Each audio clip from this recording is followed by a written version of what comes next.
Molly, this museum has been a part of the community since 2004, and Executive Director Kevin Kelly told me the goal of having everyone live peaceably has been the mission since day one. But as racial tensions continue across the nation, now his focus is on bridging the gap of misunderstanding.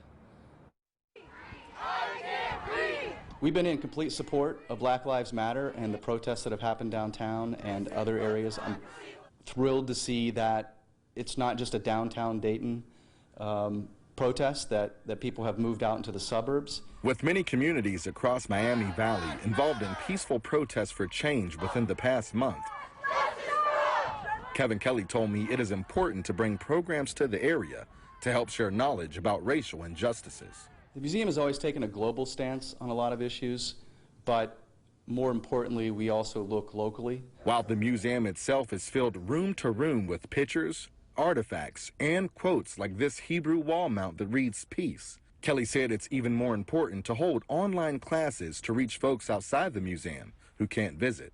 Recently, the Dayton International Peace Museum has been hosting virtual peace camps, workshops, and dialogue sessions aimed at discussing problems within the Black community and ways to overcome and rebuild. So we found maps of Dayton.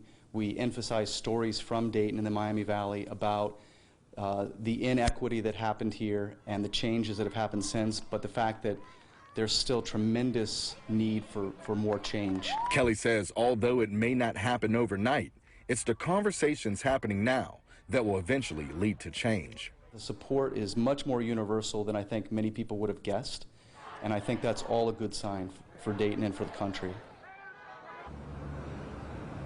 Now on July 8th, the museum will host a virtual panel discussion to talk about different racial injustices and how they affect people. They plan on having a further discussion on how to implement permanent change. Live in Dayton, Ronnell Hunt, News Center 7.